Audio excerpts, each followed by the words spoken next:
Hi friends, ఈ మధ్య నేను గతంలో వెళ్లిన ప్రదేశాలకి సంబంధించిన కొన్ని వీడియోలు చూశాను. ఆ ప్రదేశాలకి నిన్నో మొన్నో వెళ్లి చూసొచ్చినట్టుగా అనిపిస్తుంది. ఆ ట్రిప్ వెళ్ళడానికి ముందు రోజు వరకు కూడా రోజు ఎంతకు గడవదే అనిపించేది. నాకు ఆలోచిస్తుంటే భలే విచిత్రంగా అనిపిస్తుంది. సమయం ముందుకు జరగడం లేదేమని అనిపించసాగింది. ఆ ట్రిప్ నాకు తెలియకుండానే ఎలా గడిచిపోయింది. మీకు కూడా కొన్నిసార్లు నాలాగానే అనిపించే ఉంటుంది. కాలం ఎంత వేగంగా గడిచిపోతోందేమిటి అని అనిపించే ఉంటుంది. ఒక్కోసారి ఎంతకీ సమయం గడవదే, ఎంతో సేపటి నుంచి ఇక్కడే ఉన్నామని కూడా అనిపిస్తుంది. ఏదో కాలం ఆగిపోయినట్టు. అయినా కూడా సమయం గడవడం లేదని, కాలం నిలిచిపోయిందని, టైం త్వరగా గడిచిపోయిందని మనకెందుకు అనిపిస్తుంది? ఈ విషయమై చాలా పరిశోధన చేశారు.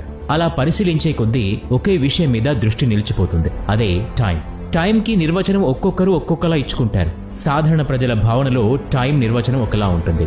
భౌతిక శాస్త్రవేత్తల నిర్వచనం వేరు. మరి ఇంతకీ ఇన్ని నిర్వచనాల మధ్య టైంకి అసలైన నిర్వచనం ఏది? పైగా అది విశ్వం అంతటికీ వర్తించేలా ఉండాలి. మీకు తెలియటం లేదు కదా? సరే, గూగుల్ చేసి చూడండి. మీకు అటు తిప్పి ఇటు తిప్పి ఏవేవో సమాధానాలు కనిపిస్తాయి. సరిగ్గా ఇదే నిర్వచనం అంటూ ఎవరూ చెప్పరు. అలాగే వాట్ ఈజ్ టైం అంటూ చాలా మంది వెతికారు. ఇదిగో ఇలా సమయం చూపించి ఇదే ఇప్పుడు సమయం, కానీ ఇది స్థిరం కాదు, అసలు టైం స్థిరంగా ఉండదు అని చూపించింది. మన భారత్లో టైం ఇదే టైంకి ప్రపంచంలోని వివిధ దేశాల్లో వేరే టైమ్స్ గడుస్తూ ఉంటాయి. ఈ వీడియోని ఏదో ఒక టైంలో అప్లోడ్ చేస్తాం. మీరు దీన్ని వేరే ఒక టైంలో చూస్తారు. అంటే అర్థం టైం స్థిరాంకం కాదు. కానీ మన ప్రశ్నకు ఇది కాదు కదా సమాధానం. మరి ఖచ్చితంగా టైం అంటే ఏమిటి? న్యూటన్ చెప్పిన దాని ప్రకారం ఈ ప్రపంచంలో టైం అనేది మార్పుకు సంబంధించిన ఆవర్తనాల కొలత మాత్రమే. ఐన్స్టైన్ చెప్పిన నిర్వచనం టైం గడిచే రేటు మీ సంకేతాల చట్టానికి అనుగుణంగా ఉంటుంది. ఈ రెండు నిర్వచనాల ప్రకారం టైం అనేది విశ్వంలో ముఖ్యమైన భాగం.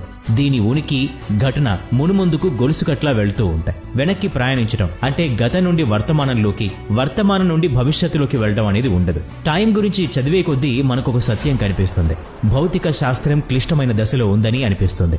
ఎంతో మంది భౌతిక శాస్త్రవేత్తల అభిప్రాయం ప్రకారం ఐన్స్టైన్ సాపేక్ష సిద్ధాంతాన్ని అభిమానించేవారు. విశ్వంలో టైంకి ఉనికే లేదంటారు. మరీ ముఖ్యంగా స్థలం మరియు సమయం ఈ రెండూ సంపూర్ణ భావనలు కావు. ఐన్స్టైన్ సాపేక్ష సిద్ధాంతాన్ని అభిమానించేవారు విశ్వంలో టైంకి ఉనికే లేదంటారు. అదొక భావన మాత్రమేనంటారు. అంటే మరి ఇప్పటిదాకా మనం చదువుకున్నదేమో బిగ్ బ్యాంగ్ జరిగినప్పుడు ఈ విశ్వంతో పాటు టైం కూడా పుట్టిందని.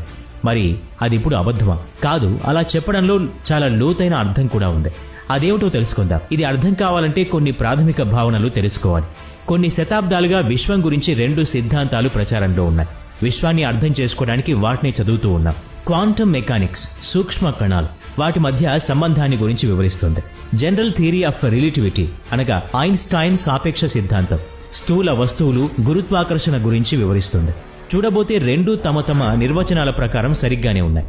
కానీ టైం గురించి చెప్పాల్సి